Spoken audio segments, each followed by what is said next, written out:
وہ بس کچھ دن کی بنی ہوئی پینٹنگز بنا کر بھیجتے ہیں اور لوگوں کو بیوقوف بنا کر لوٹتے ہیں اور پھر بھاگ جاتے۔ ویسے بھی ہمارے جیسے ملک میں کہاں کسی کو انصاف ملتا ہے، کہاں کوئی چور پکڑا جاتا ہے۔ یعنی اب آپ مجھ پر الزام لگا رہی ہے کہ میں چور اور جھوٹی ہوں؟ نہیں، ایسی اس کی بات پر بے حد غصہ آیا، لیکن وہ اپنی ڈیل اپنے پیسے ہاتھ سے نہیں جانے دینا چاہتی تھی، تو اسی وجہ سے نرمی سے کہنے لگی، میرے پاس تمام ثبوت ہے کہ یہ پینٹنگز بہت سالوں پرانی ہے۔ میرے پاس ان پینٹنگز کے سرٹیفکیٹ، سگنیچرز، ڈیٹ سب کچھ موجود ہے، تو آپ یہ کیسے کہہ سکتی ہے؟ مجھے وضاحت کریں گی تھوڑی سی؟ وہ اپنے غصے پر قابو پاتی ہوئی بولی۔ جو بھی ہو، لیکن میں دھوکہ نہیں کھاتی۔ یہ تمام پینٹنگز ایک دم نقلی ہے، میں اب ایک دم نقلی ہے، ابھی بنائی گئی ہے۔ کیا آپ ان پینٹنگز کو ایک بار غور سے دوبارہ دیکھا نہیں تھا اپنے گھر سے نکلنے سے پہلے، یہاں ایگزیبیشن میں رکھنے سے پہلے؟ مسز عباس اس لڑکی کی بات پر بالکل خاموش ہو گئی تھی۔ انہوں نے واقعی میں بہت گہرائی سے نہیں دیکھا تھا، نہ گھر سے نکلتے وقت نہ ہی ایگزیبیشن میں۔ غلطی کہاں ہوئی تھی، کس سے ہوئی تھی اور کب؟ وہ اب سوچ رہی تھی جب بہت دیر ہو چکی تھی۔ انہوں نے تو سوچا بھی نہیں تھا کہ ایسا کچھ ہو جائے گا۔ مجھے لگتا ہے آپ کے ساتھ کوئی فراڈ ہوا ہے، یا پھر آپ ہمارے ساتھ فراڈ کرنے کی کوشش کر رہی ہے۔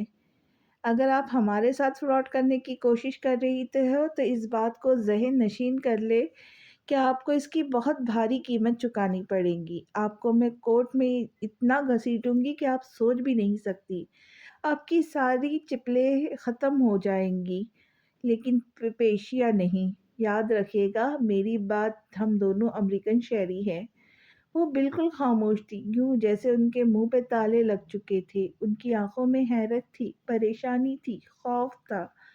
2 منٹ سوزین نے ان کے چہرے کو غور سے دیکھا جہاں پر ہوائیاں اڑ رہی ہوئی تھی۔ میری بات بہت دھیان سے سنیں، کسی نے آپ کے ساتھ فراڈ کیا ہے۔ یہاں آپ نے جس سے بھی پینٹنگز رکھوائی ہے اس نے اصلی پینٹنگز کو اٹھا کر یہاں پر نقلی پینٹنگز رکھوا دی ہے۔ اس نے آپ کے ساتھ دھوکہ کیا ہے، اصلی پینٹنگز کو چرا کر نقلی پینٹنگز لگا دی ہے، اور یقیناً آپ اس بات سے بالکل بے خبر ہے۔ وہ لڑکی اپنے سینے پہ بازو باندھے بڑی ادا سے کہہ رہی تھی، آپ آسانی سے بیوقوف بن سکتی لیکن میں نہیں۔ یقیناً آپ بھی نہیں بنتی، لیکن کیونکہ آپ سالوں سے پینٹنگز بنا رہی ہے، لیکن آپ نے شاید یہ سوچا نہیں کہ آپ کے ساتھ وہ ہو جائے گا۔ وہ بہت اعتماد سے کھڑی باری باری ہر بات کر رہی تھی، لیکن یہاں تو پینٹنگز میرے شوہر کے جاننے والوں نے رکھوائی ہے، وہی ہمیشہ رکھتے آئے، وہ کبھی ایسا نہیں ہوا۔ وہ بہت بھروسے کے ہیں، وہ ہرگز ایسا نہیں کر سکتے۔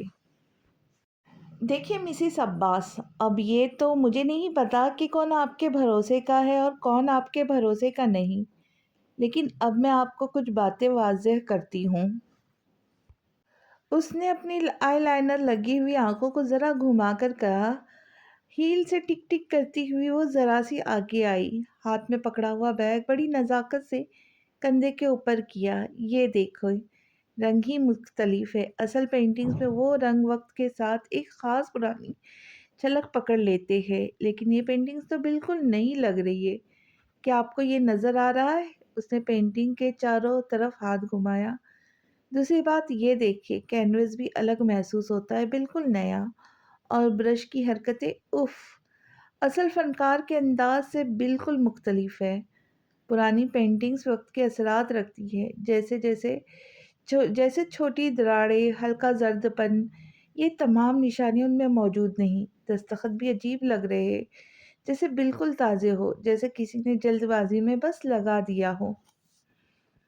اس سے کسی خاص لائٹ اور ایکس رے کے ذریعے بھی جانچا جا سکتا ہے۔ اصل کام میں تو پوشیدہ تہی اور نشانیاں ہوتی ہیں، لیکن یہاں کچھ بھی نہیں۔ تو مجھے معاف کرے، مگر یہ پینٹنگز وہ نہیں جو آپ بتا رہی ہیں، ہم آپ کو پیسے نہیں دے سکتے۔ اور مسز عباس کو لگا ان کے سر کے اوپر آسمان گر پڑا، جبکہ زوہا عباس خاموش کھڑی ان دونوں کو دیکھ رہی تھی۔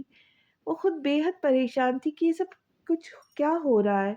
وہ ارمان ملک کو بے تحاشا کال ملا رہی تھی، لیکن اس کی ایک کال نہیں لگ رہی تھی۔